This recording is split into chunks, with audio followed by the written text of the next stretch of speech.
to do the demographic structure of the Indian society. अब ये chapter शुरू करने से पहले हम पहले डेमोग्राफी का मतलब समझेंगे. डेमोग्राफी बेसिकली एक ग्रीक वर्ड है जो दो वर्ड से लिया गया है. डेमो जिसका मतलब है पीपल और ग्राफिन जिसका मतलब है टू डिस्क्राइब.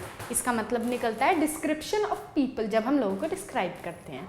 अब जो डेमोग्राफी होती है वो दो तरीके की होती है. एक होती है फॉर्मल, एक होती है सोशल. जो फॉर्मल डेमोग्राफी होती है वो क्वांटिटेटिव होती है, वो नंबर्स में होती है. जैसे हमारा सेक्स रेशियो, हमारा birth rate, death rate, infant mortality rate, जिसके स्टैटिस्टिक्स नंबर्स निकल सकते हैं, वो आता है फॉर्मल डेमोग्राफी में.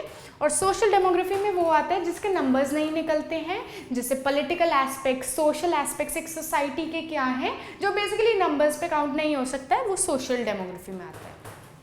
अब इस चैप्टर में कुछ ऐसी डेफिनेशंस है जो थ्रू आउट द चैप्टर आएंगी और स्टार्टिंग में उन्हें समझना बहुत इंपॉर्टेंट है. बेसिकली सबकी एक ही डेफिनेशन रन करती है, वो है total number of births, deaths जो भी है इन अ पर्टिकुलर एरिया पर 1000 पॉपुलेशन.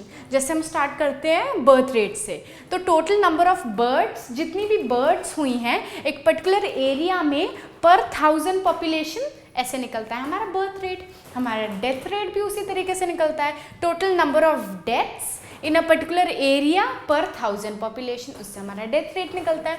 उसके बाद है हमारा सुसाइड रेट. हमारा सुसाइड रेट कैसे निकलता है? वो निकलता है total number of suicides in a particular area पर 100,000 पॉपुलेशन. सुसाइड्स के लिए आता है हमारा 100,000 का हम रेफरेंस लेते हैं, बाकियों के लिए हम 1000 का लेते हैं. उसके बाद आता है फर्टिलिटी रेट. फर्टिलिटी रेट में भी यही है कि जितनी महिलाएं बच्चा जन्म दे सकती हैं उस एज ग्रुप में है. वो एज ग्रुप क्या है? 15 से लेकर 49 तक की एज ग्रुप में जितनी महिलाएं बच्चे दे सकती हैं, उनमें कितनी महिलाओं ने बच्चे एक्चुअली में दिए हैं. Total number of actually fertile कितनी वुमेन है पर 1000 फर्टिलिटी रेट से हमारा फर्टिलिटी रेट निकलता है.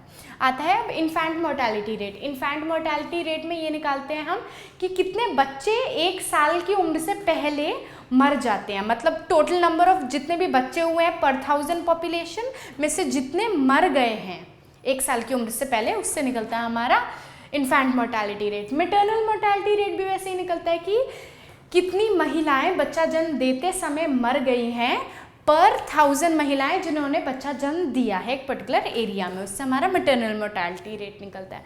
उसके बाद है सेक्स रेशियो. सेक्स रेशियो होता है एक पर्टिकुलर एरिया में कितनी विमेन है, कितनी फीमेल है पर 1000 मेल्स को लेकर, ऐसे निकलता है हमारा सेक्स रेशियो. उसके बाद आता है हमारा ग्रोथ रेट. हमारा ग्रोथ रेट बेसिकली डिपेंडेंट है हमारे बाकी स्टैट्स पे. जैसे हमारा बर्थ रेट अगर हाई हो जाएगा और डेथ रेट भी हाई हो जाएगा तो हमारा ग्रोथ रेट लो हो जाएगा, क्योंकि हमारे पॉपुलेशन ग्रोथ नहीं होगी. अब दोनों ही लो हो जाएंगे तब भी हमारा पॉपुलेशन ग्रो नहीं होगा, तो ग्रोथ रेट भी डाउन हो जाएगी, लो हो जाएगी. ग्रोथ रेट का हम रेफरेंस में लेके चलते हैं रिप्लेसमेंट लेवल से. अब रिप्लेसमेंट लेवल क्या होता है? जब बेसिकली दो पेरेंट्स हैं, मैन और वुमेन, इनके 2 बच्चे हुए हैं, तो जब ये मरते हैं तो ये दोनों इनकी जगह लेते हैं. तो बेसिकली जो डेथ रेट है और जो बर्थ रेट है इन दोनों के बीच का डिफरेंस 0 है. तब हम कहते हैं कि हमारी पॉपुलेशन रिप्लेसमेंट लेवल तक पहुँच गई है. अब अगर इन दोनों के 4 बच्चे होते तो जगह खाली हुई 2 लोगों की, बट आए कितने? 4 लोग, तो बेसिकली प्रॉब्लम होने लग जाती है. तब हम कहते हैं हमारा पॉपुलेशन रिप्लेसमेंट लेवल पर नहीं है. पर जैसे डेथ रेट और बर्थ रेट का अगर डिफरेंस 0 हुआ तो हम कहते हैं रिप्लेसमेंट लेवल पर है हमारी पॉपुलेशन.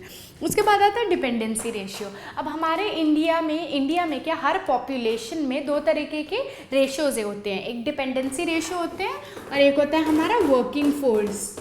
वर्किंग फोर्स हमारा वो फोर्स होता है, वो एज ग्रुप होता है 15 to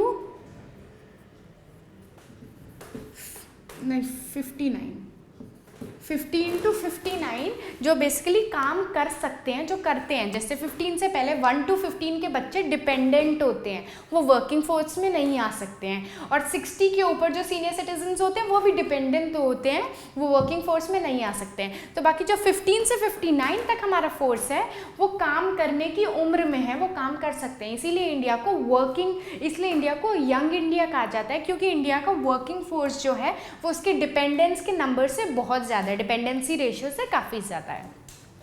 उसके बाद आता है हमारा स्टेरिलाइजेशन। स्टेरिलाइजेशन बेसिकली एक कॉन्ट्रासेप्टिव मेथड है पॉपुलेशन कंट्रोल करने का, जिसमें आता है वैसेक्टॉमी और ट्यूबिक्टॉमी। वैसेक्टॉमी होता है मेन के लिए पॉपुलेशन कंट्रोल करने का वे, एंड ट्यूबिक्टॉमी होता है वुमेन के लिए पॉपुलेशन कंट्रोल करने का वे। इसके through you can go into sexual relations but you won't have any offsprings. मतलब आप लोग लाइक जो मेन में जो ट्यूब्स होती है जो स्पर्म सप्लाई करती हैं वो कट करके स्यू कर दी जाती हैं ताकि ताकि ऑफस्प्रिंग ना हो। एंड वुमेन में उनकी जो ओवरीज वाली ट्यूब्स होती हैं वो कट करके स्यू की जाती है ताकि एग और स्पर्म मेट ना कर पाए और इससे पॉपुलेशन कंट्रोल हो जाए। तो बेसिकली पॉपुलेशन कंट्रोल और स्टेरिलाइजेशन एक कॉन्ट्रासेप्टिव मेथड है। अभी ये डेफिनेशंस हमारे लिए बहुत इंपॉर्टेंट काम आएंगी हमारे आगे, जैसे जैसे हम चैप्टर्स में करते जाएंगे ये थ्रू आउट काम आएंगी। अब हम आगे दूसरे टॉपिक से स्टार्ट करेंगे।